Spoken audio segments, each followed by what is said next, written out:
Most people never realize how quickly they can turn everything around because they're stuck in the mindset that transformation takes forever. But it doesn't. 6 months. That is all it takes to completely change your life. Not years, not a lifetime. Just 6 months of focused effort, intense discipline, and unwavering commitment. You've already wasted more than 6 months doing things halfway, starting and stopping, waiting for motivation to hit, negotiating with comfort. The truth is, you don't need more time. You need to stop leaking your potential into distractions that never give anything back.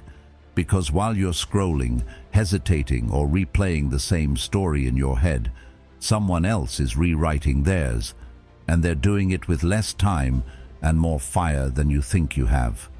Marcus Aurelius once said, "Waste no more time arguing what a good man should be. Be one." This isn't about perfection, it's about precision. Small, deliberate acts carried out with intensity can reshape your reality faster than you believe. But that starts when you stop waiting for the perfect moment and start becoming the kind of person who moves even when it's hard. And if what we're doing here speaks to something real in you, if these words are shaking something loose, there's a simple, free way to show you're with us. Hit that subscribe button. We're not here to motivate you for a few minutes. We're here to help you take your power back, fully, intentionally, and without apology. This isn't just a video. This is a decision point. Let's make the next 6 months count. So here's what no one tells you. 6 months of focused effort can outperform 6 years of half-hearted attempts. But it requires something rare, full alignment. Not just doing the right things, but becoming the kind of person who does them without second-guessing. Your habits, your thoughts, your environment, your discipline, everything has to move in the same direction, like a well-trained army marching under one command.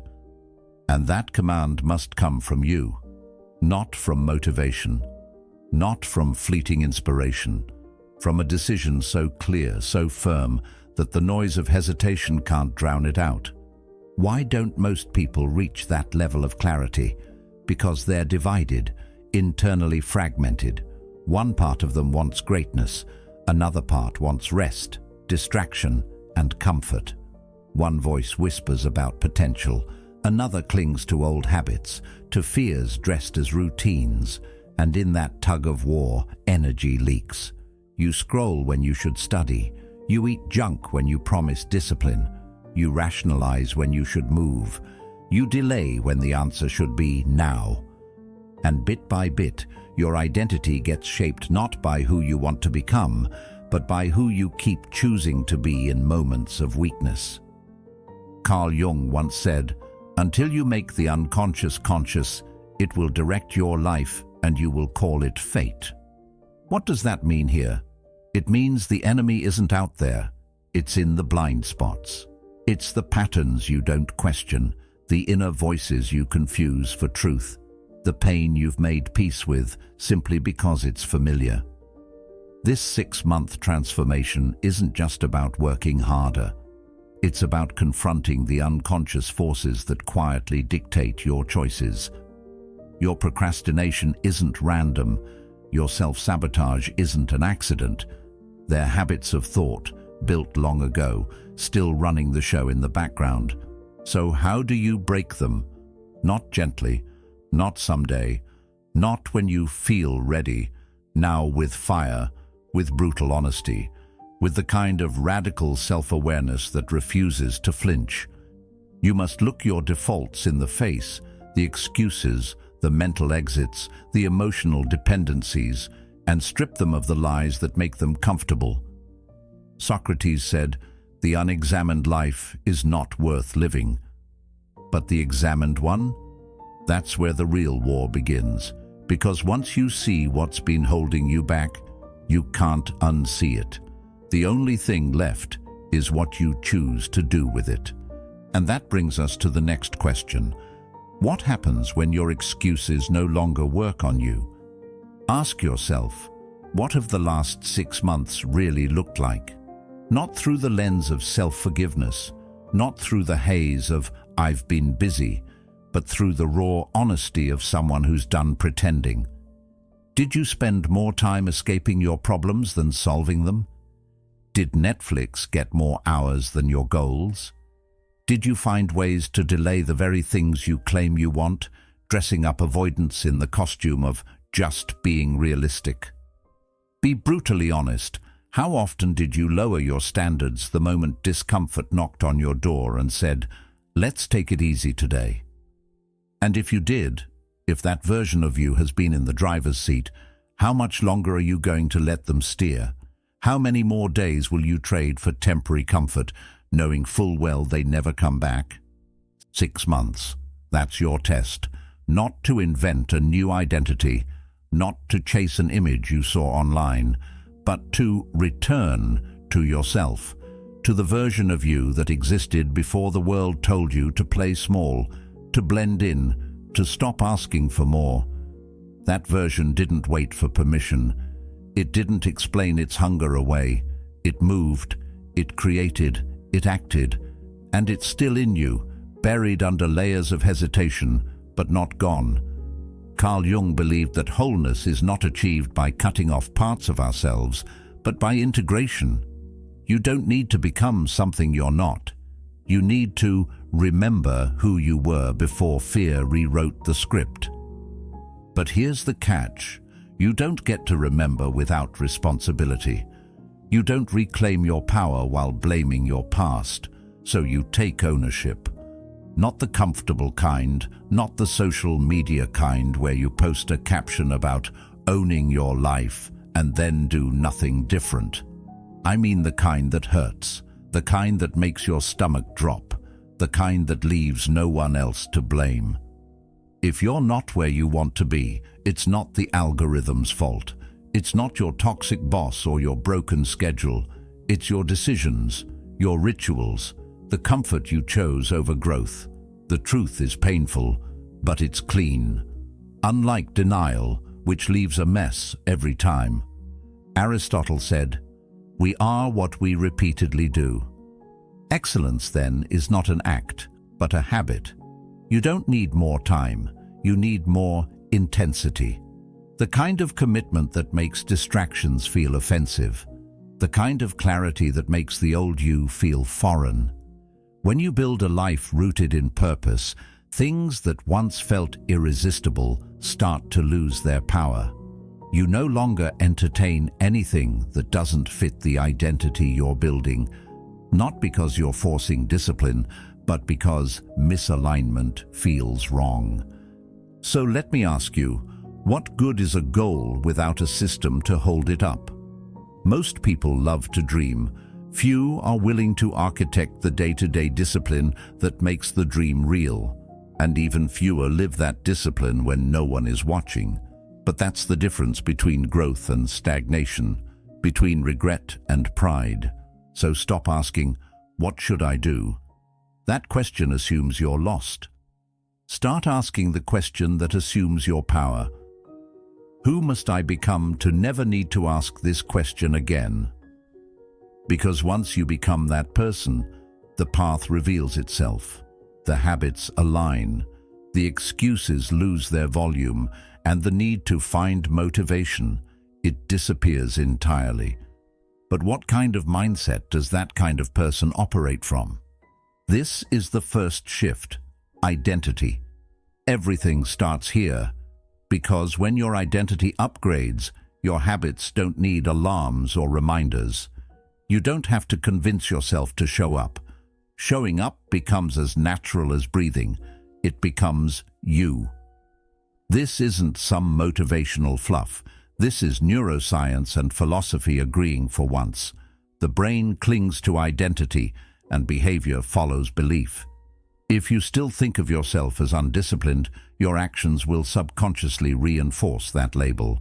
But when you see yourself as someone who follows through, even when it's hard, you begin to act in alignment with that truth, almost automatically.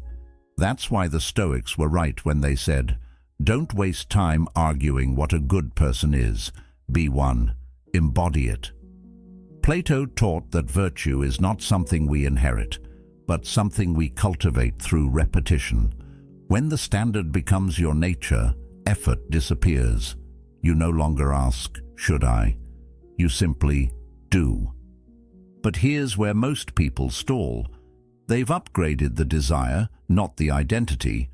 They want more, but they still see themselves as less. So let's get practical.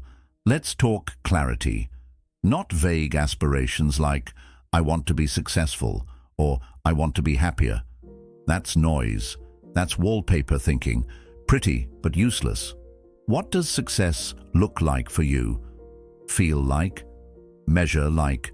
If you can't describe it, your mind can't pursue it. Do you want to lose 30 pounds? Say it. Don't hide behind, "I just want to get in shape." Do you want to build a 6-figure business? Read 50 books this year? Sleep 8 hours a night? Spend more time with your kids? Whatever it is, name it, clarify it, quantify it. Because blurry goals lead to blurry effort, and blurry effort leads to nowhere. Aristotle said, "The soul never thinks without an image." If you can't picture your future, your mind won't move toward it. You must be able to see it so clearly that every part of you starts believing it's already on the way. But even clarity isn't enough. Here's the kicker. That goal, you have to reverse engineer it into daily execution. Not monthly intentions, not weekly bursts of motivation. Daily precision. What must happen today, exactly, to move 1 inch closer? 1 email, 1 workout, 1 uncomfortable conversation. And then you do it. No matter how you feel, no matter the weather, no matter if Mercury is in retrograde or your to-do list is giving you a panic attack, you don't wait to feel ready.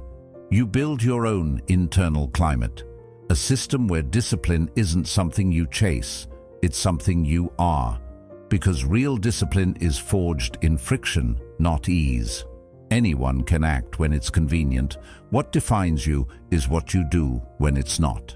So why do most people break down? Because the ego wants visible results, now.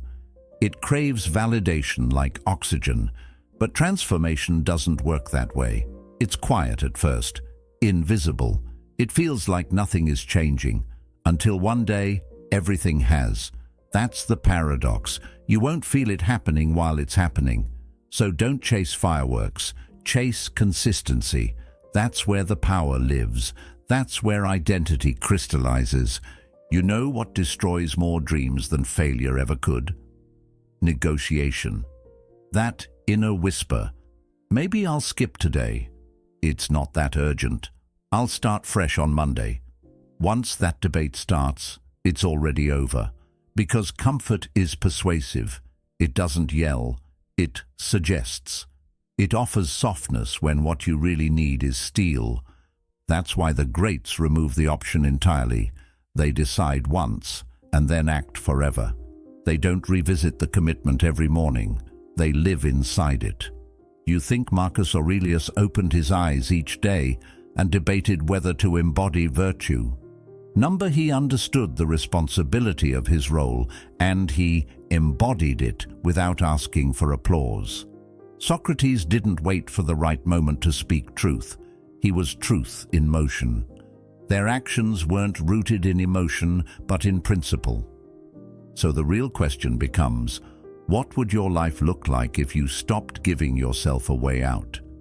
Stop waking up wondering what to do. Instead, wake up remembering exactly who you are.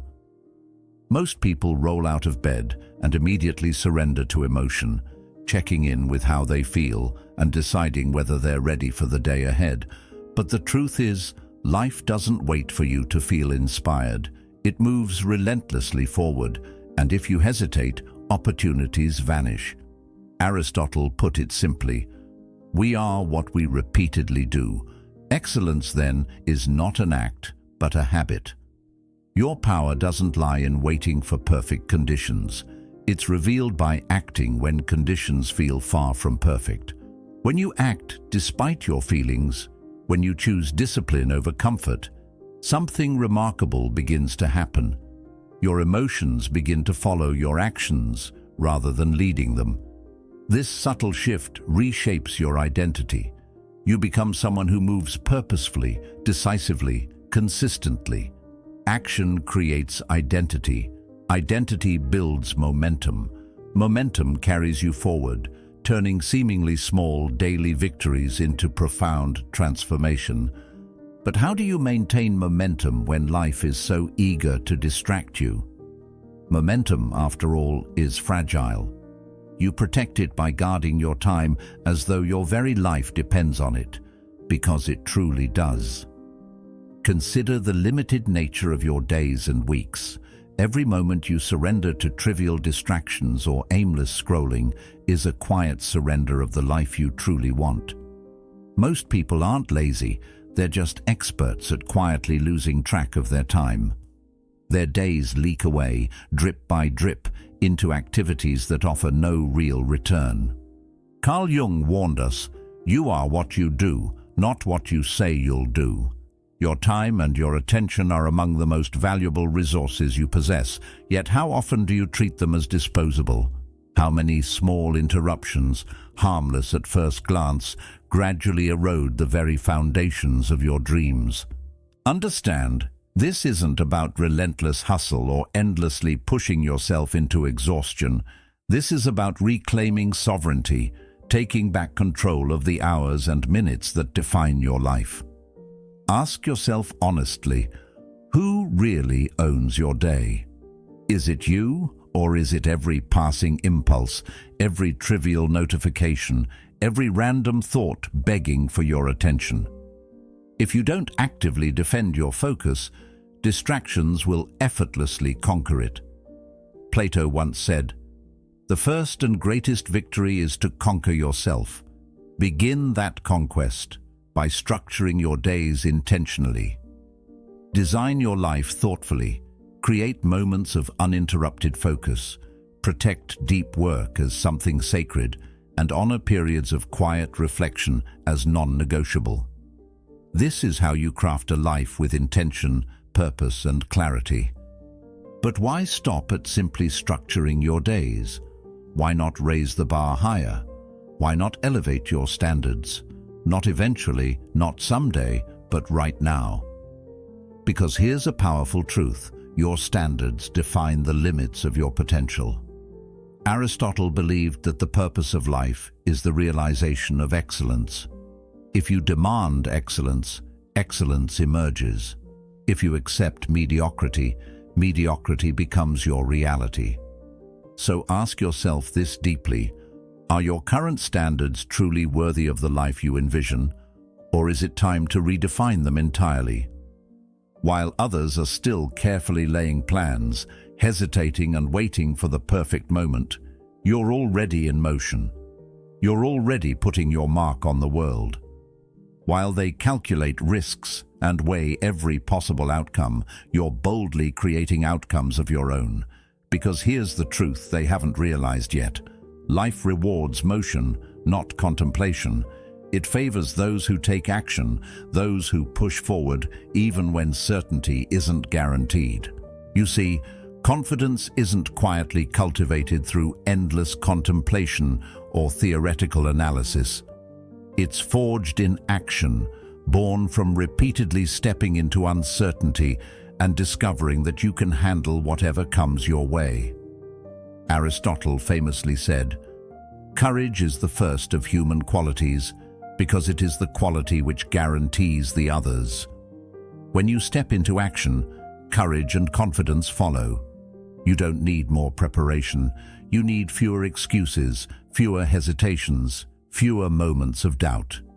Every second spent hesitating is a second surrendered to fear, while every moment spent moving forward reinforces your strength.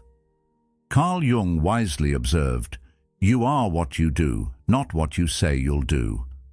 Every day you're either reinforcing your personal power or feeding your weaknesses. Every choice you make, however small it seems in the moment, is casting a powerful vote toward the person you're becoming. Your habits, your routines, even the seemingly insignificant decisions you make throughout the day, all add up. Each one pushes you closer to your ideal self or drags you further away. So ask yourself, which direction did you move today? And since every action counts, why not move decisively, swiftly, and with purpose? Plato believed deeply in the principle that human behavior flows from three main sources: desire, emotion, and knowledge. Align these three elements and let them propel you forward. Move with an unrelenting hunger. Move with a sense of obsession. Not reckless obsession, but the kind that clarifies and energizes your every action, making distractions feel meaningless. When you move like this, hesitation no longer controls you. Fear doesn't define your decisions. Momentum takes over, and momentum is the most unstoppable force there is. If you commit to this level of intensity and clarity for the next 6 months, you won't recognize the person you used to be. Think about that. The hesitant version of you, the one who used to delay, stall, and second-guess, will become a distant memory. Instead, you'll move with purpose. You'll speak with conviction. You'll think clearly, precisely, in full sentences, rather than the fragmented phrases of doubt and indecision. The fog of uncertainty will lift, replaced by a vibrant clarity of mind, body, and spirit. Perhaps the most profound transformation, though, is that when you look back, it won't be pride you feel. It'll be gratitude. Not gratitude for the achievements or the accolades, though those will surely come, but gratitude for that singular moment of decision, the decision you made today, to finally act, to finally commit, to finally refuse to be defined by hesitation. Because this moment right now isn't the conclusion of anything. It's not the finish line. This is ignition. It's a spark lighting the fire of everything you're about to become. The person you're transforming into doesn't live in dreams or hypothetical scenarios anymore.